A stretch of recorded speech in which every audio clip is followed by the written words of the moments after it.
Assalamualaikum warahmatullahi wabarakatuh. Perkenalkan terlebih dahulu, nama saya Sumiati. Saya dari kelas A1 Manajemen semester 5. Di sini saya akan menjawab pertanyaan dari manajemen sumber daya manusia. Untuk soal pertama, jelaskan apa yang dimaksud dengan manajemen sumber daya manusia dan bagaimana hubungannya dengan proses manajemen. Manajemen sumber daya manusia adalah suatu proses menangani berbagai masalah pada ruang lingkup karyawan, buruh, pegawai, manajer, dan tenaga kerja lainnya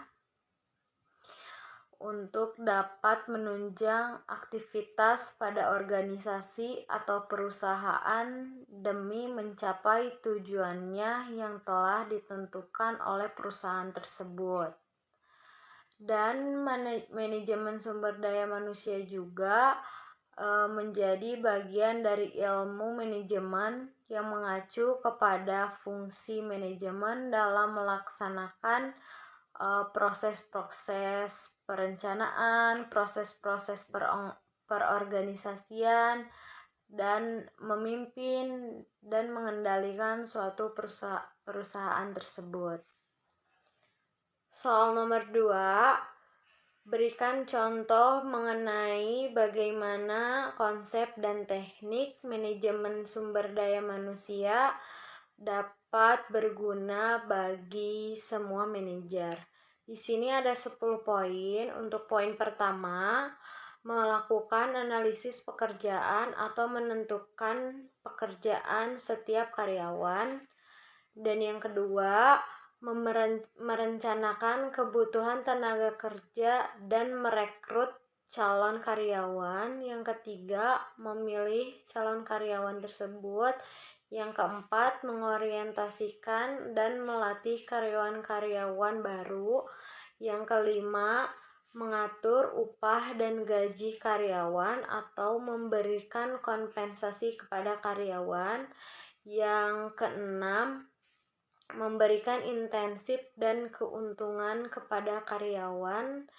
Ketujuh, menilai kinerja karyawan. Kedelapan, berkomunikasi atau mewawancara, menasehati, dan mendisiplinkan karyawan-karyawan. Yang kesembilan, melatih dan mengembangkan manajer. Dan kesepuluh, membangun komitmen baik dengan karyawan-karyawan tersebut yang ada pada perusahaan. Oke, untuk soal nomor 3, sebutkan dan jelaskan teknik-teknik perencanaan sumber daya manusia. Dibagi menjadi 6 teknik. Untuk teknik pertama, ramalan para ahli. Ramalan para ahli yang berdasarkan pada penilaian para ahli. Peramalan ini bentuknya dapat berupa dibagi menjadi 3, yaitu nominal Delphi Technique atau NGT, yang kedua Delphi Technique, dan yang ketiga perkiraan manajer.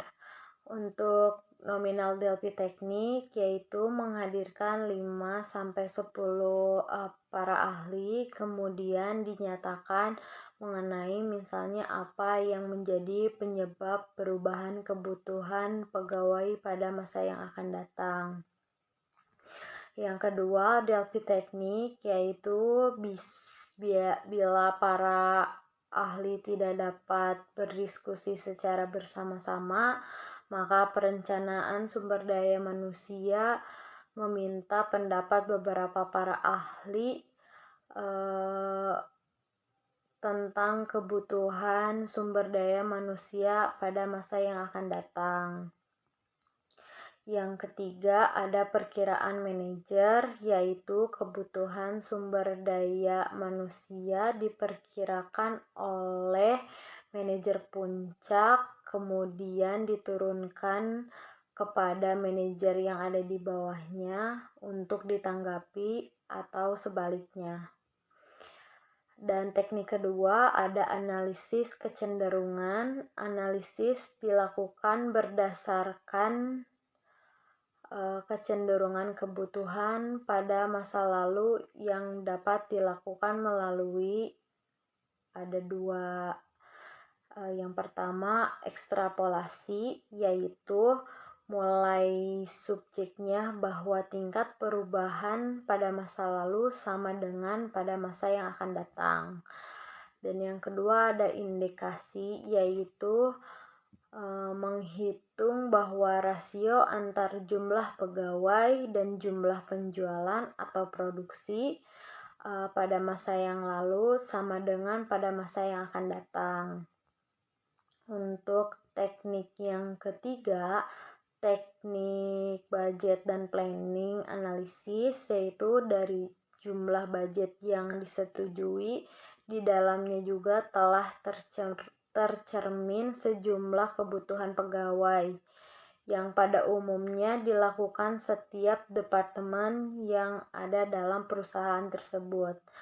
Dan untuk teknik yang kelima ada teknik analisis komputer, yaitu suatu program perhitungan yang dilakukan oleh komputer melalui rumus matematika, rasio-rasio atau indikasi dan ekstrapolasi secara bersama-sama. Dan teknik yang terakhir yaitu teknik statistical analysis, mode analisis dengan memperhitungkan perubahan yang mungkin terjadi sebagai penyebab bergesernya tuntutan terhadap kebutuhan akan sumber daya manusia. Dan analisis statistik dikenal juga dengan regresi dan kolerasi.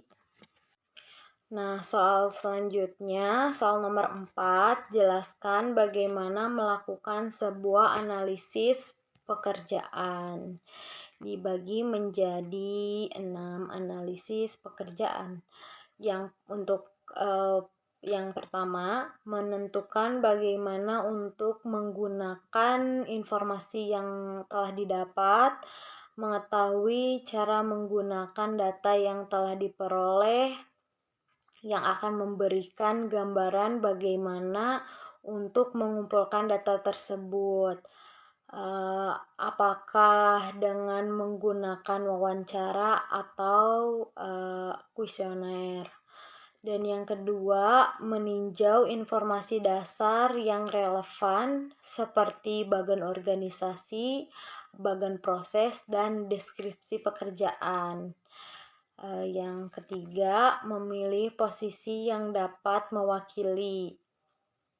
Ada banyak pekerjaan yang serupa untuk dianalisis, sehingga perlu mengambil sampel pekerjaan yang untuk dianalisis tersebut. Dan poin keempat ada menganalisis pekerjaan, mengumpulkan data aktivitas pekerjaan, perilaku karyawan yang dibutuhkan, kondisi pekerjaan, dan sifat serta kemampuan manusia yang dibutuhkan untuk melakukan pekerjaan tersebut. Yang poin kelima, memverifikasi informasi analisis pekerjaan kepada pekerja yang melakukan pekerjaan tersebut, dilakukan mengonfirmasi bahwa informasi itu benar dan lengkap.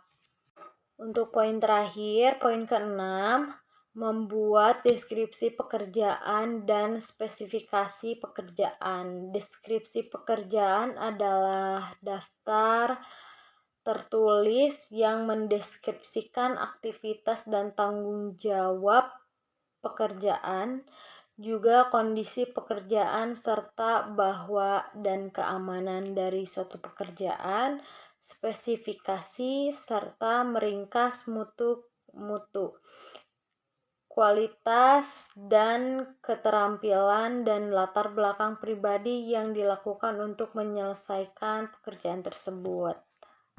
Soal selanjutnya, soal nomor 5, apakah menurut Anda semua perusahaan benar-benar dapat berhasil tanpa deskripsi pekerjaan yang terinci? Berikan alasan jika jawabannya ya atau tidak. Saya memilih tidak karena deskripsi pekerjaan atau biasa disebut dengan job deskripsi itu sangat penting, terutama untuk menghindari terjadinya perbedaan antar karyawan, karena setiap karyawan jika tidak diberi deskripsi pekerjaan dengan detail, maka akan terjadi kebingungan pada karyawan dalam melakukan pekerjaan tersebut dan apa pekerjaan yang mereka lakukan. Karena jika perusahaan tidak menggunakan deskripsi pekerjaan yang terinci, perusahaan tidak akan berhasil, dan perusahaan mempunyai standar pengukuran bagaimana keberhasilan tingkat kerja karyawan tersebut. Deskripsi pekerjaan sangat penting karena deskripsi pekerjaan adalah pernyataan tertulis tentang apa yang sebenarnya harus dilakukan oleh pekerja, bagaimana orang tersebut melakukannya, dan bagaimana kondisi pekerjaannya. Perusahaan yang membuat deskripsi pekerjaan akan menjabarkan pekerjaan serta tanggung jawab dan kewajiban yang harus dilaksanakan yang berhubungan dengan pekerjaan. Kemudian rincian tersebut haruslah seolah dalam kalimat langsung yang singkat. Jika perusahaan menggunakan deskripsi pekerjaan dengan terinci, maka perusahaan tersebut mudah mencapai tujuan yang telah ditentukan oleh perusahaan. Selanjutnya ada nomor 6, yaitu jelaskan secara singkat setiap langkah dalam proses rekrutmen dan seleksi. Ada 6 poin. Untuk poin pertama, melakukan perencanaan dalam pelamaran pekerjaan. Nomor 2, membangun suatu pangkalan calon untuk jabatan dengan merekrut internal dan eksternal.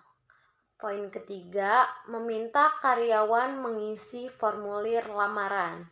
Yang keempat, memanfaatkan berbagai teknik seleksi seperti teknik tes, penyelidikan latar belakang, dan masih banyak yang lainnya. Untuk poin yang kelima, mengirimkan kepada pihak yang bertanggung jawab untuk jawaban tersebut. Dan yang terakhir, poin ke-6, meminta para calon untuk mengikuti salah satu atau lebih wawancara seleksi.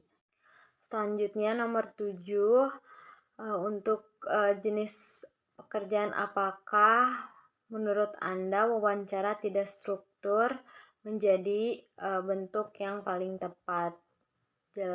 Jelaskan alasannya.